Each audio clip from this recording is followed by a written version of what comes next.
dapat bagilah 30 miliar ke Biren yang masih agak berat. Sedang Berdagai 226 tidak terdampak, sudah 25 itu Jaya.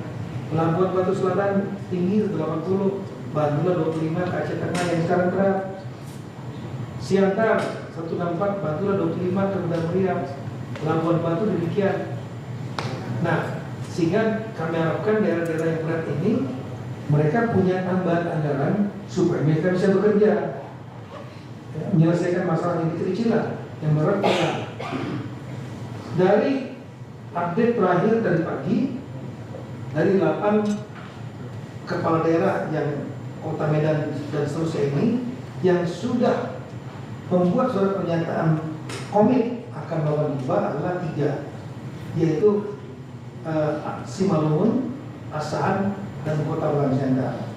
Saya jujur menyampaikan apresiasi dan mudah-mudahan Pak Bupati Simalungun, Bupati Asahan, Wali Kota Bangsa, nanti kalau sudah direalisasikan mudah-mudahan mendapat pahala yang banyak dari Allah. Ya, karena kan ini kan ada yang tak terdampak, kemudian tiba-tiba dapat tambah. Wajarlah kasih yang murah berarti. Ya, saya mendorong yang 5 lagi mudah-mudahan tersentuh hati. Ya, kalau Medan 565 kasih 50 kan masih dapat 515, setengah triliun. Ya. Nah, inilah ya, inilah kira-kira sekalian dan selesai. Ya, ini yang dilakukan dan pertanyaannya adalah apa yang akan kami kerjakan ke depan. Saya sudah melihat bahwa jangka pendek untak, kemudian tetap. Karena partai menunggu, mereka jadwal lama juga tinggal di utara. Apalagi yang di TH kan masih kontrak atau tinggal Papua tidak. Mereka mengharapkan kemudian tetap. Maka perintah kunci utama yang tetap itu adalah data. Saya mohon dengan segala hormat rekan-rekan bupati, wali kota, tolonglah bantu gubernur, 3 gubernur atau wakil gubernur, buatlah tim kecil satgas atau apapun namanya untuk mendata yang rumahnya rusak berat dan hilang. Itu ditanya satu-satu. Anda mau di in situ di tanah sendiri dengan 60 juta, mau bangun sendiri, boleh. Sehingga dia sesuai seleranya. Mau dia perbesar dengan anggaran sendiri tambahan dari keluarga, monggo juga. Atau dari pemerintah daerah mau bantu tambahan, silakan juga, sehingga lebih layak. Yang kedua, kelompok keduanya adalah data rumah huntap ya, kemudian tetap yang dibangun in situ di tanah tempatnya dia, tapi Pak yang kerjakan biar BNPB siap. Yang ketiga adalah Pak, kami mau tinggal di kompleks Pak, kami ada 100 orang, 75 orang, kami maunya di kompleks saja.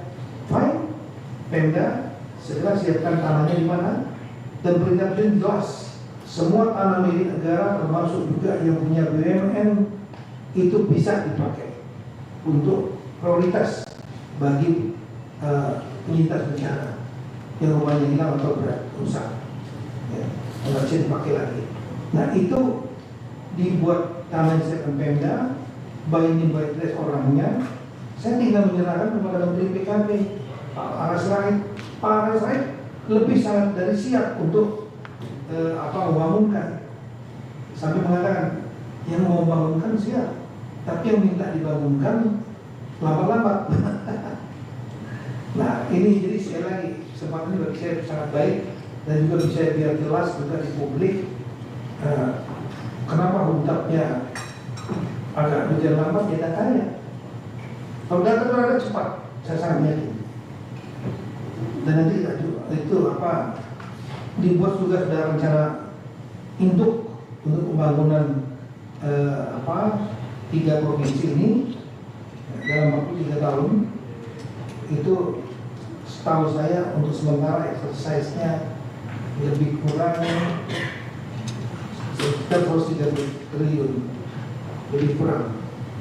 Tapi ini saya nggak mengatakan angka fix, kalau lagi mungkin ada yang double. Sampai dengan tanggal 31 Maret, Bapak Penas masih bekerja, kami juga membantu. dari Kemendagri, dari Menko PMK. Nanti setelah itu Senin mereka akan paparan. Nanti kita akan melihat, jangan sampai double. Nah, itu anggaran itu yang akan dikerjakan oleh KL selama multi years 3 tahun. Puncak kunci yang paling utama, prioritas. Kedua adalah mempermanenkan, saya ulangi, proses pendidikan yang harus segera diselesaikan. Kemudian fasilitas kesehatan saya yakin sudah turun 529 miliar. Kementerian Kesehatan kemarin saja belum turun saja beliau sudah menyelesaikan RSUD, sudah bisa menyelesaikan puskesmas, apalagi tinggal 20-an puskesmas pembantu desa. Anggaran turun, beliau bisa lebih menyempurnakan lagi. Nah kemudian tadi madrasah pondok pesantren yang menjadi atensi kita itu nanti Pak Menteri Agama dan mungkin gandeng PU, gandeng TNI mungkin, atau dari kontraktor, silakan saja.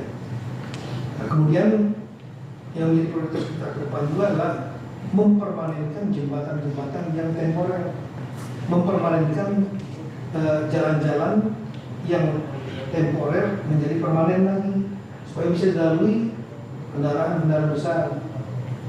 Dan yang paling berat itu adalah normalisasi sungai.